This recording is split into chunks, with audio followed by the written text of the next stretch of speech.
Okay. I'm going to talk about acids and bases today and Wednesday, and that's going to dovetail out of the solutions unit, because normally when we talk about acids and bases, normally we talk about them in a water environment or a water solution. So all the solution chemistry also applies to the acid chemistry. Okay, so are there any questions jumping into this? Sally, did you get my email I sent you earlier? Yes, thank you very much. Okay. All right, so let's go ahead and jump into this guy here.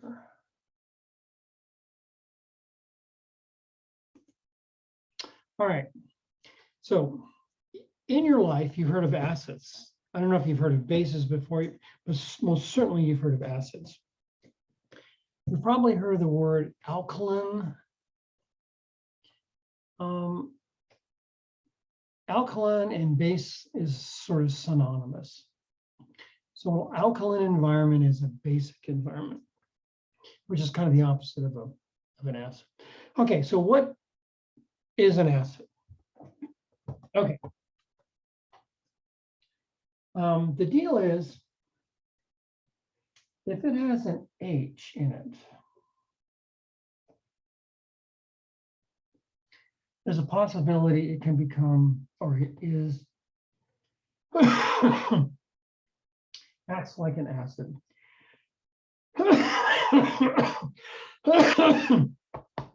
Excuse me again. I have an appointment next week also to see my primary care provider. Okay. All right. So an acid is something with an H in it. And more importantly, it has to disassociate. Okay. And this isn't what I mean by disassociate. In other words, we have HCl as a compound, and it breaks up or disassociates into an H plus and a Cl minus. Disassociates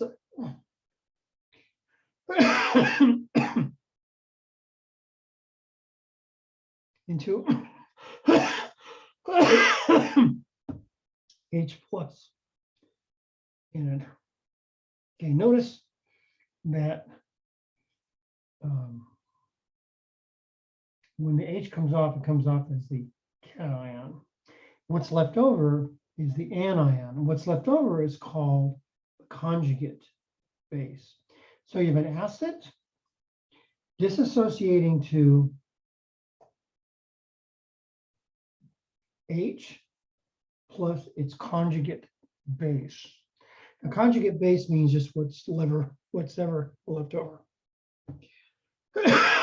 Now, the important thing here, a strong acid, no exceptions, disassociates 100%. In other words, there is none of the HCl left here. There's none of the, I didn't cough all day. I didn't talk all day either. Okay, so there's none of the H2SO4 left over. It disassociates to H plus HSO4. So this would be the conjugate base,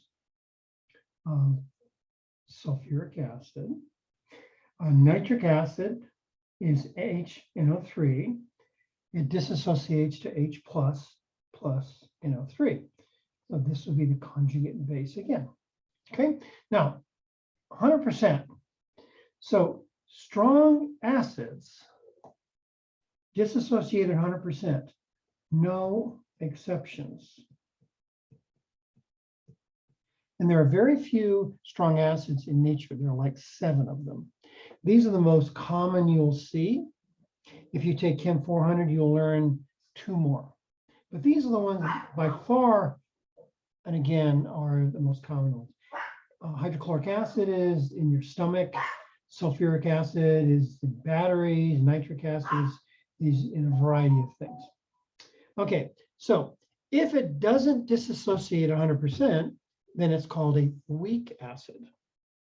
So a weak acid dissociates somewhere in here between 0 and 100%. And there are all kinds of weak acids. There are hundreds and hundreds of thousands of them. So most acids are weak acids.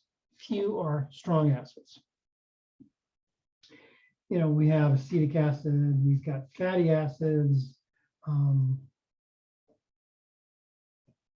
citric acid, salicylic acid. Salicylic acid really is an aspirin. It's acetyl salicylic acid, but it's almost salicylic acid. Spinach, we have oxalic acid in spinach, and lots and lots and lots more. They're all over the place. LSD is an example of a weak acid. Okay. All right. So the kind of the opposite of an acid is a base. And we can define the base as a compound that will dissociate an OH rather than an H plus.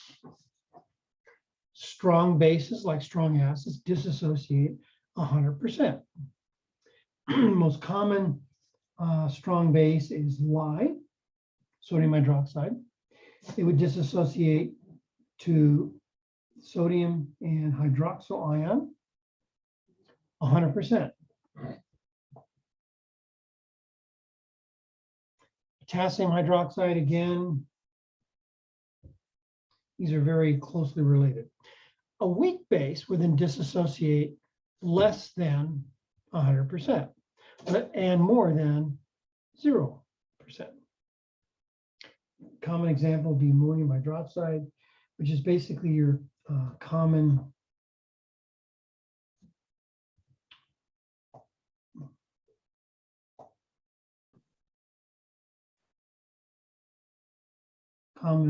cleaning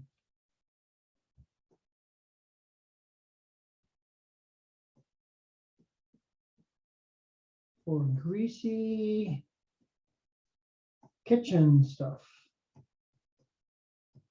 Because there's something called, what it does is it breaks down fat into something called soap, and then soap soluble in water. So that's how it gets rid of fats. Okay, so we have acids and bases. Now, go back to weak acids here. This is acetic acid, and I like to personally write it like this. And this is the acidic part of acetic acid. If you look at a common fatty acid, stearic acid, which is a typical saturated fat you find in meats, animal fat. This is its formula, and again, it's also a weak acid. Now, its form is not quite like this. It's tied up in something called a triglyceride, but it's basically an acid. Okay, notice how I've drawn the arrows here. Little arrow, big arrow to the left. That means most of acetic acid is in this form, not this form. Most of stearic acid is in this form, not this form. Okay, that's what those arrows mean. Okay, the little arrow means a little bit goes over to here. Big arrow means most of it's here. Now, if you look at a strong acid, notice I have only one arrow. That means it all goes from here to here. There is no HCl present. There's no H2SO4 present. There's no HNO3 present. It's all disassociated here. Okay? And then, so there are three categories of quote unquote an acid: strong acid, weak acid, and not an acid. That means if it has an H present, does the H dissociate? Looking at something like ethane. Ethane doesn't dissociate, so it's not an acid. This is ethanol, drinking alcohol. Does it dissociate? No, so it's not an acid. Okay, if we look at acetic acid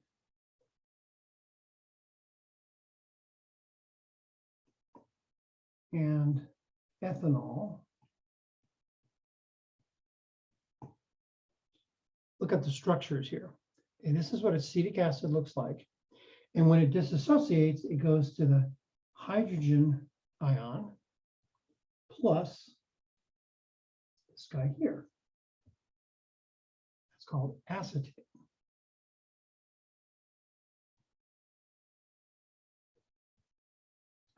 So this would be the acid. This would be the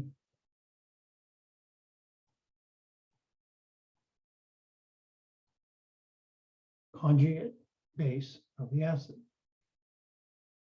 You always have a conjugate base if you have an acid. They're like a pair.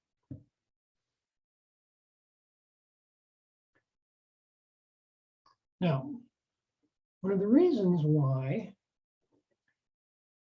acetic acid will form a weak acid is because this acetate is reasonably stable. When we look at ethanol forming an acid, what it tries to form is something very, very unstable. Hence, it doesn't happen. Remember, things always go from unstable to stable. So it's got to have a stable product for anything to happen. It could be extremely stable, like in the case of strong acids. And if they're extremely stable, that means it'll totally go this way. But most of the time, it's a ratio of staying in this form or that form, this form or that form. And the measurement of that is usually called KEQ.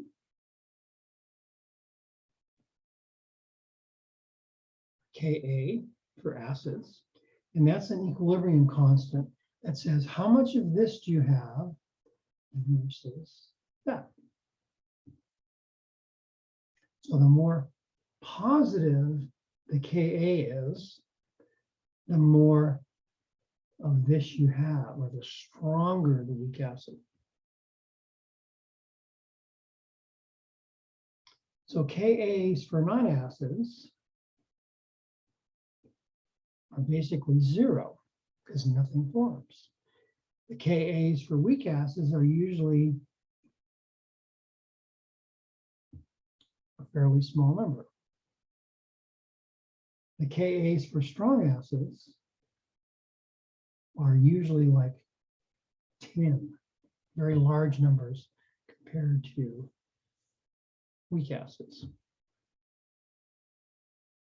Okay, so that's acids and bases. Now bases are the same, thing. You know, we have a strong base, weak base, not a base. So if it has an OH group, its possibility to be a base or an alkaline product. Alkaline is a really old world alchemy kind of term, but anyway, so if it's OH on there, it's possibility it's a base. So the question is, does it come off? If it comes off, it's a base. If it comes off 100%, it's a strong base. If it comes off partially, it's a weak base. And then it's Kb will reflect how strong that is. The more positive, the larger this is, the stronger the base. And Kb's here will be 0 because it won't come off at all. Now, if you look at things like glucose, ethanol, those are all compounds that have an OH group. This is what glucose looks like.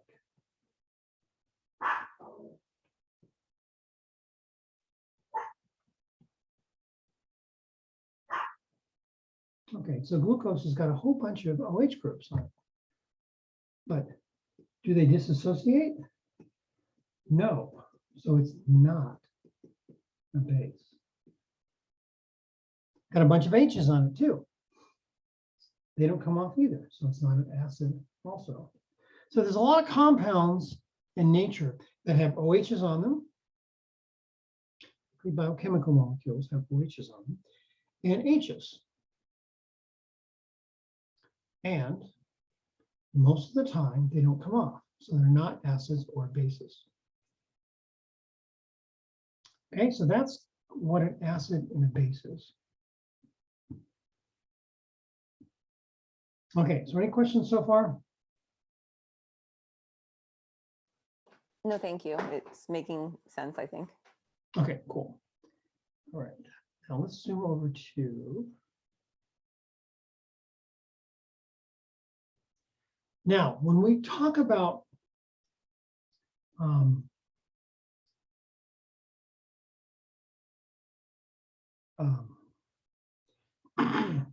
things that have OH and H in it, there's an interesting compound that has both an OH and an H in it.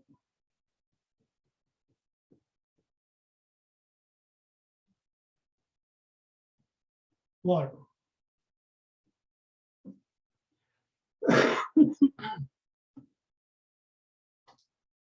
And water will actually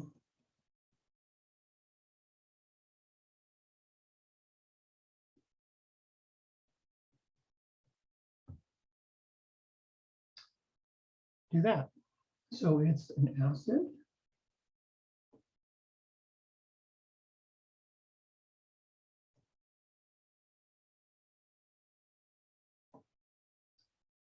And a base together.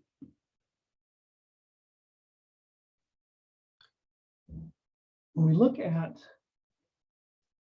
the concentration of the H, concentration of the OH, it's really small. Okay, so the concentration of H in water, pure water, is moles per liter.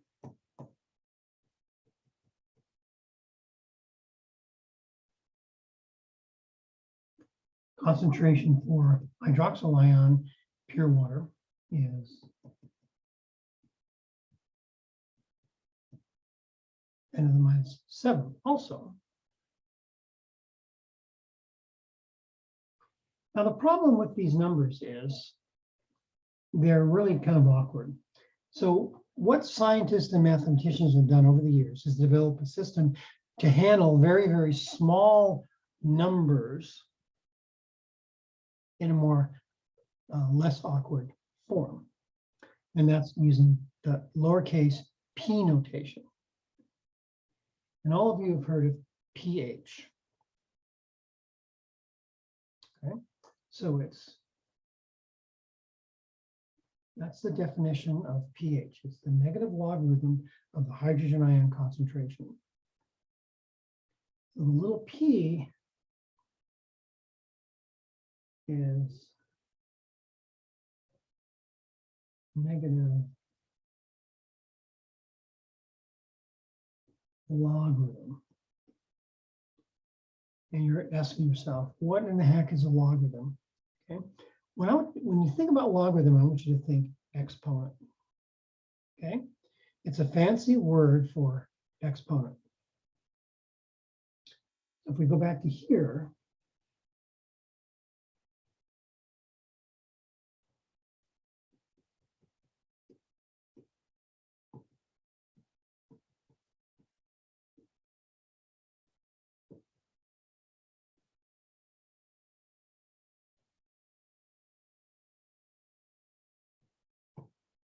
what is the exponent of 10⁻⁷?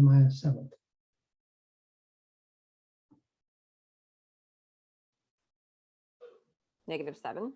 Yeah. So and what is the negative exponent?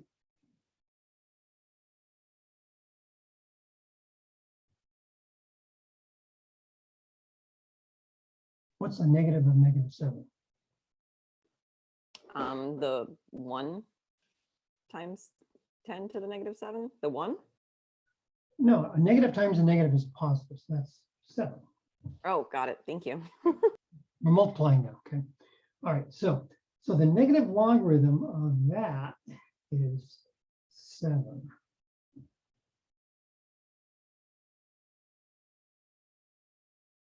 So when you look at 1 times 10 to the minus 7 versus 7, 7 is a lot simpler than 1 times 10 to the minus 7. And automatically, when we do pH, it is the negative log of the hydrogen ion concentration, meaning it's moles per liter. So when we say pH is equal to 7,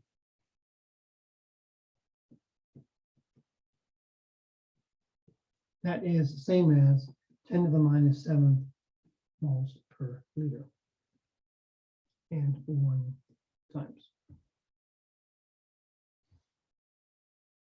Okay, now all your calculators have a log function and they have a ln function. Both of those are logarithms.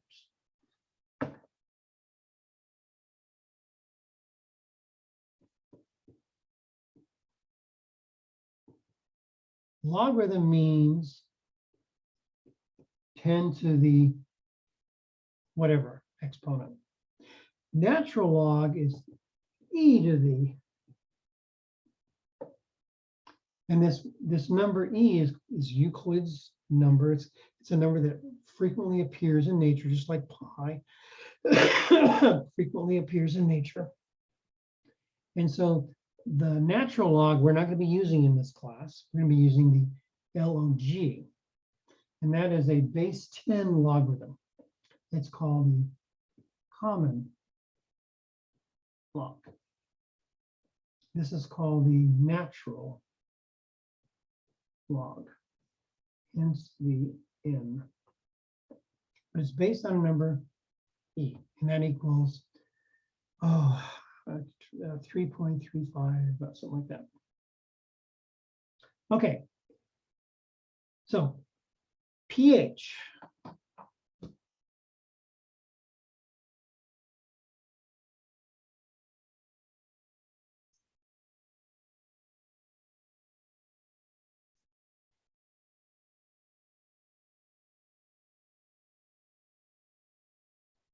Okay, is defined as the negative log of the hydrogen ion concentration. Remember the square brackets?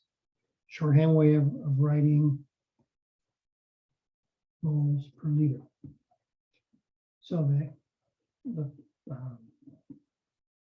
instead of writing out negative log of hydrogen ion concentration in moles per liter, we're going to do square brackets.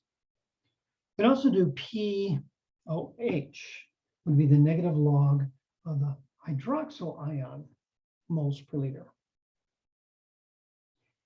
In pure water, like I was saying before, that's equal to 7 for both of them. And the relationship between the POH and the pH is 14. Okay, so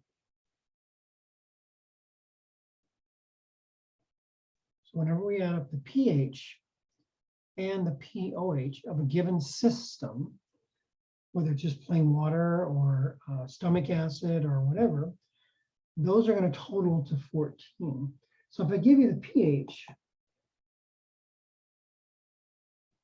the POH is equal to 14 minus the pH. So if I give you the pH is 8, the POH is equal to 14 minus 8, or 6. And you can see this has big time precision. So whatever your sig figs are for your pH or OH, that'll just transfer over to the other one. So if the pH is 2 sig figs, it'll transfer over to POH is 2 sig figs also. All right, so now let's get into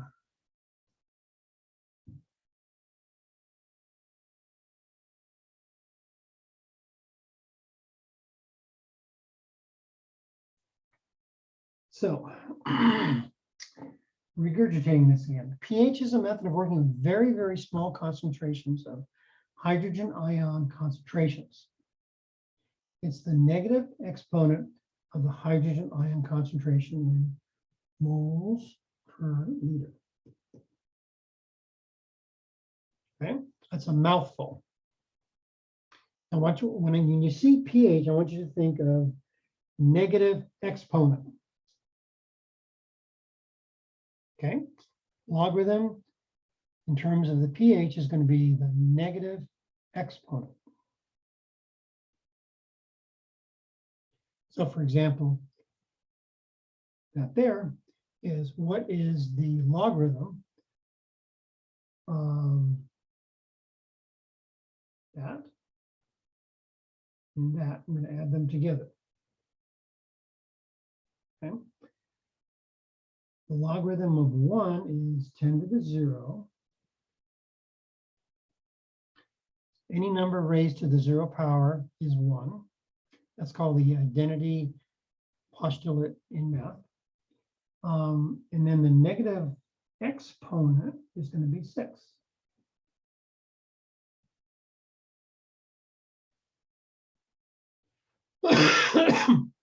When we multiply numbers that have common bases, we add the exponents. So 0 plus 6 is 6. Okay. No, it's negative 6. Sorry. Okay. So what is the pH of negative 10 to the negative 6? The negative exponent is going to be 6.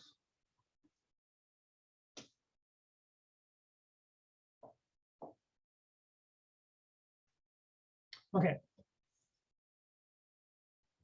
All right, so let's dig into a little more of the math around all this exponent junk. Okay. All right. All right, so we're going to be working in base 10 instead of base E or base 2 or base 5. Excuse me. When you see the word log, it automatically refers to base 10. Okay, so what is the exponent of this guy? What is the logarithm of this guy? It is 3. What is the logarithm of this guy? 5.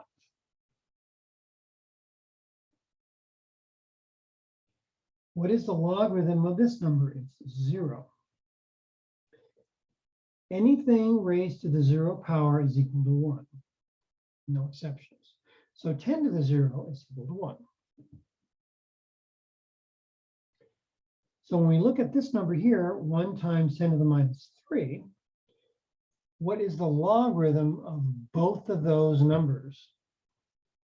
Okay, so 1 is the same as 10 to the 0. So we have really 10 to the 0 times 10 to the minus 3.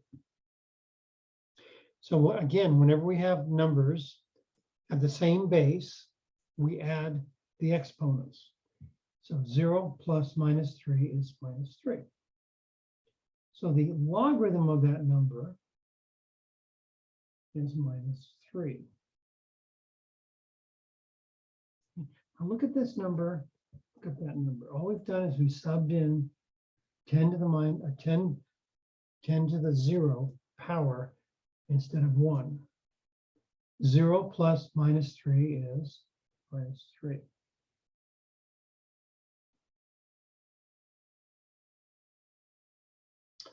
What about this guy?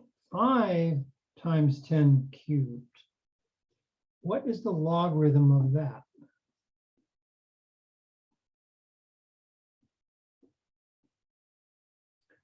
Well, like here, we substituted 10 to the 0 for the 1. So we're going to do the same thing for the 5.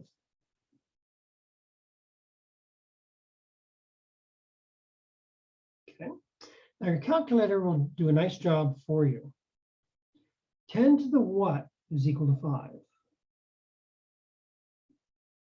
So on your calculator, you're saying, calculator, I'm going to hit the log function. That means find the exponent when you hit the log function. So we're saying log 5.00. Enter. Okay. And that's equal to point. Now, so your calculator, you would go hit the log key and you then press in 5.00, enter. And it will give you 0.699. 3 sig figs. Okay. So that means 5 is the same as 10 to the 0.669.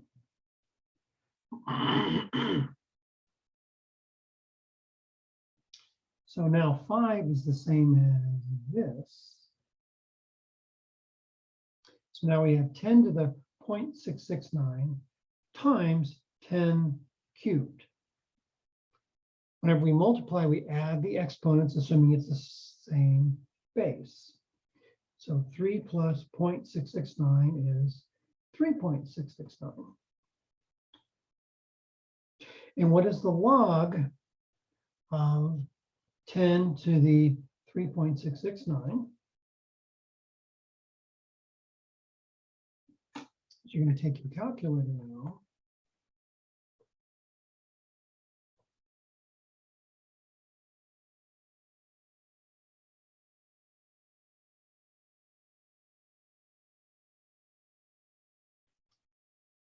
And that's going to be equal to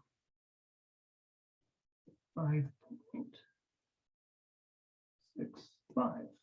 36 things.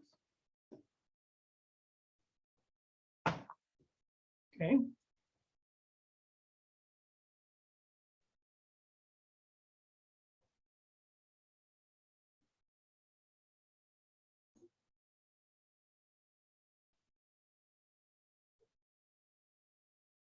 Are we okay so far, you guys? Yes, I'm following along. Okay, cool. It's really, really mathy right now. I'm sorry.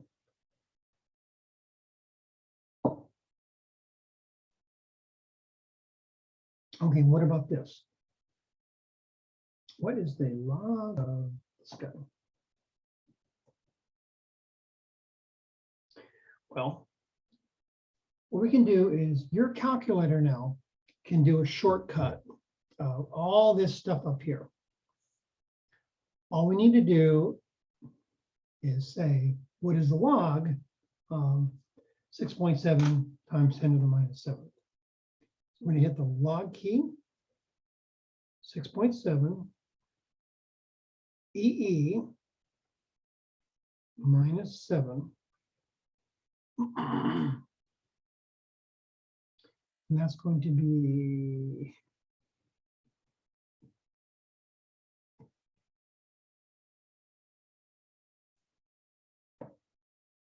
oops, it's going to be excuse me,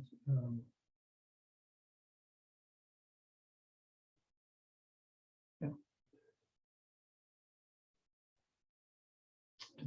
Actually, it should be 2 sig figs. It should be 6.2.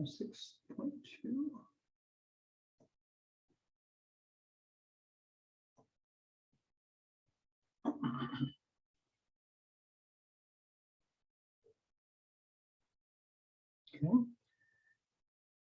What about this guy here? Well, we just hit the log function. You can either convert it to scientific notation or leave it like this.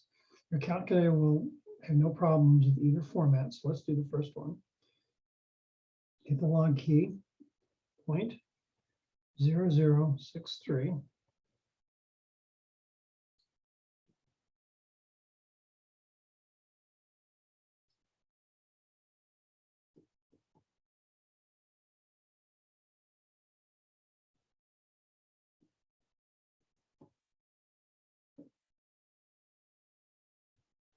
Okay.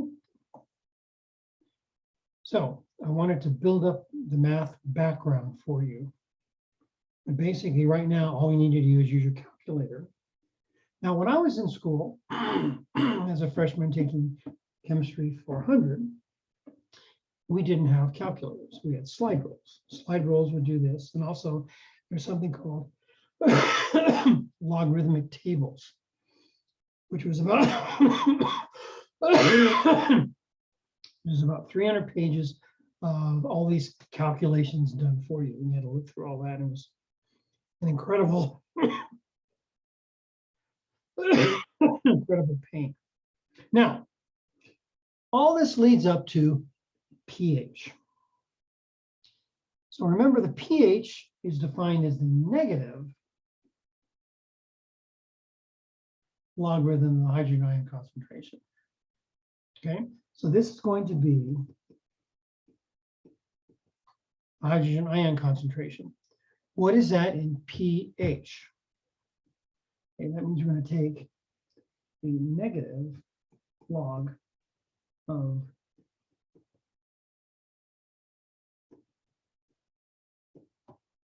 4.57 times 10 to the minus 8.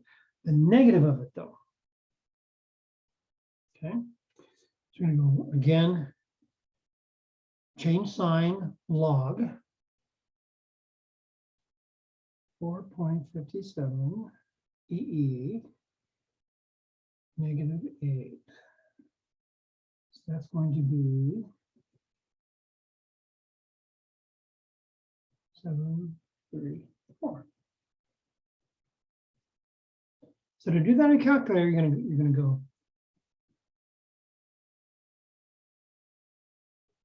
change sign 457 EE change sign 8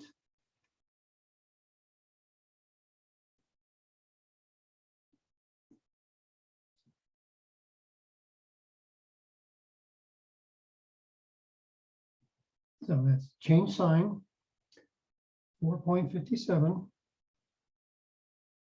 Excuse me, let's start over here.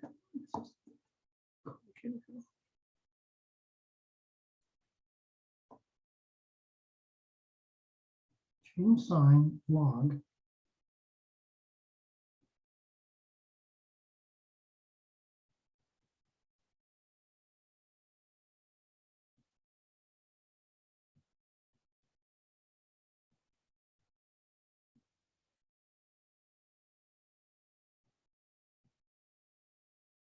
You'll end up with 734. So you have to change sign, log key, and it automatically puts the parentheses in for you.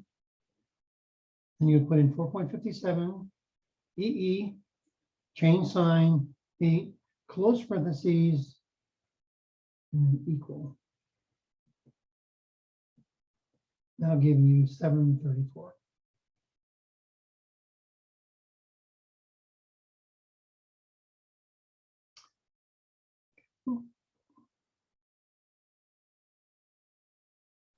What about this guy here?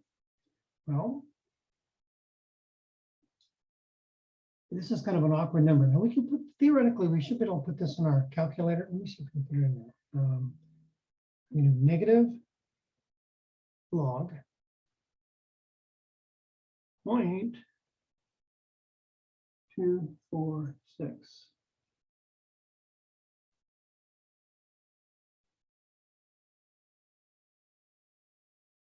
Okay, it did it fine.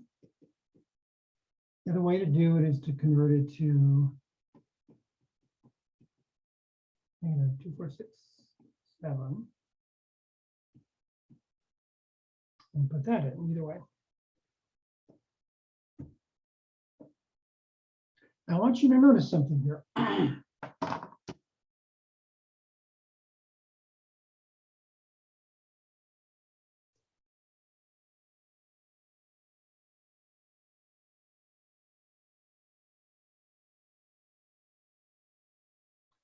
With pH, anytime it's less than 1,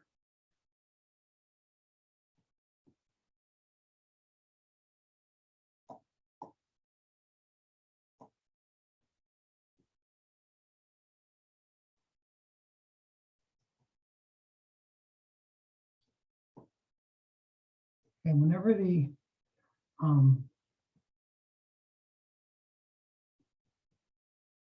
is less than 1,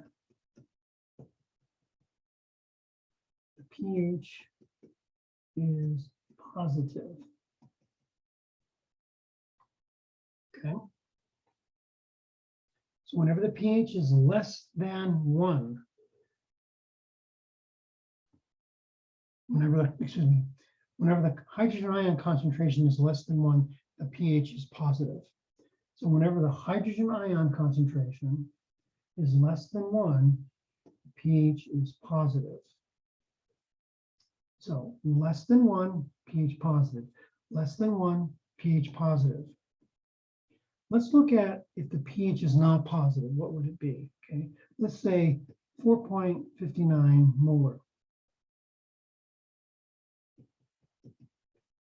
Okay, so I'm going to do change sign, logarithm, 4.59. The answer is negative 6.62. Okay, greater than 1. That means it's negative. Okay, that's the reason why it's the negative, is because most of the time acid concentrations in our body and in the environment are less than 1. So we just put an automatic negative in there to get rid of the negative sign. But you need to realize when it's negative pH, the concentration is greater than 1. Now, sometimes in math classes, they'll say, oh, the pH scale goes from 1 to 12. That's wrong. The pH scale goes from -4 to 16. You can easily have a negative pH value if you have a strong acid. For example, when you buy concentrated hydrochloric acid,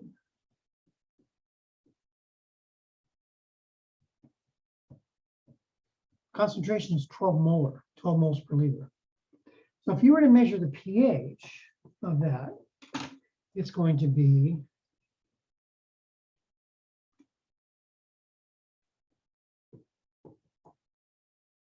negative 1.1.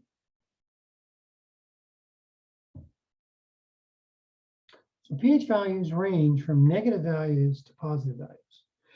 The negative values are greater than 1. Positive values are less than 1. A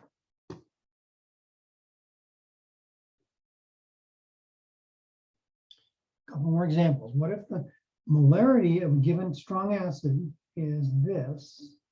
What's the pH of that solution? Well, first of all, strong acids yield whatever the acid concentration is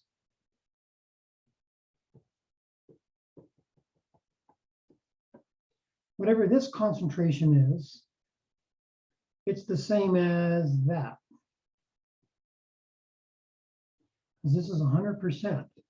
So whatever that is, based on our balanced equation, it's a 1-to-1 relationship. So if we know the molarity of the strong acid, we automatically know the molarity of the hydrogen ion concentration.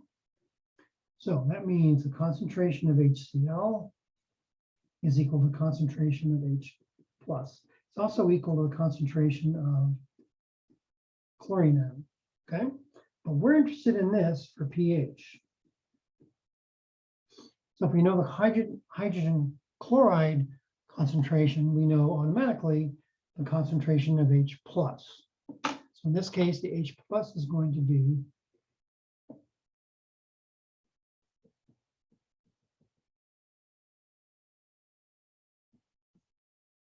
okay, so we're going to go negative log 439 EE -8. So this is equal to 7.36.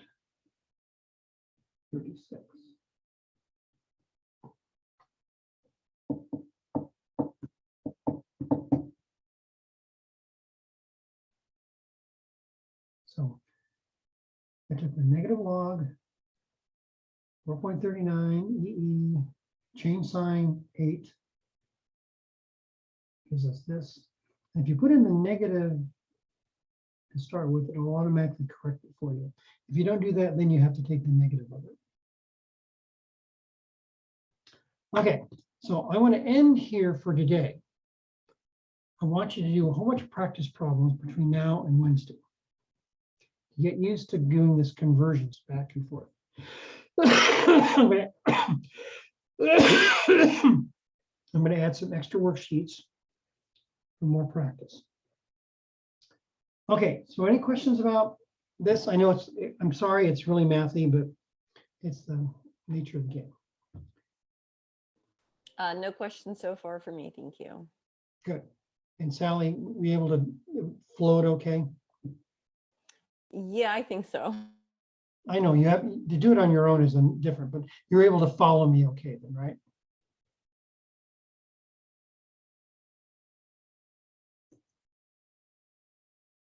Okay. All right. So I'm going to end this. What I'm going to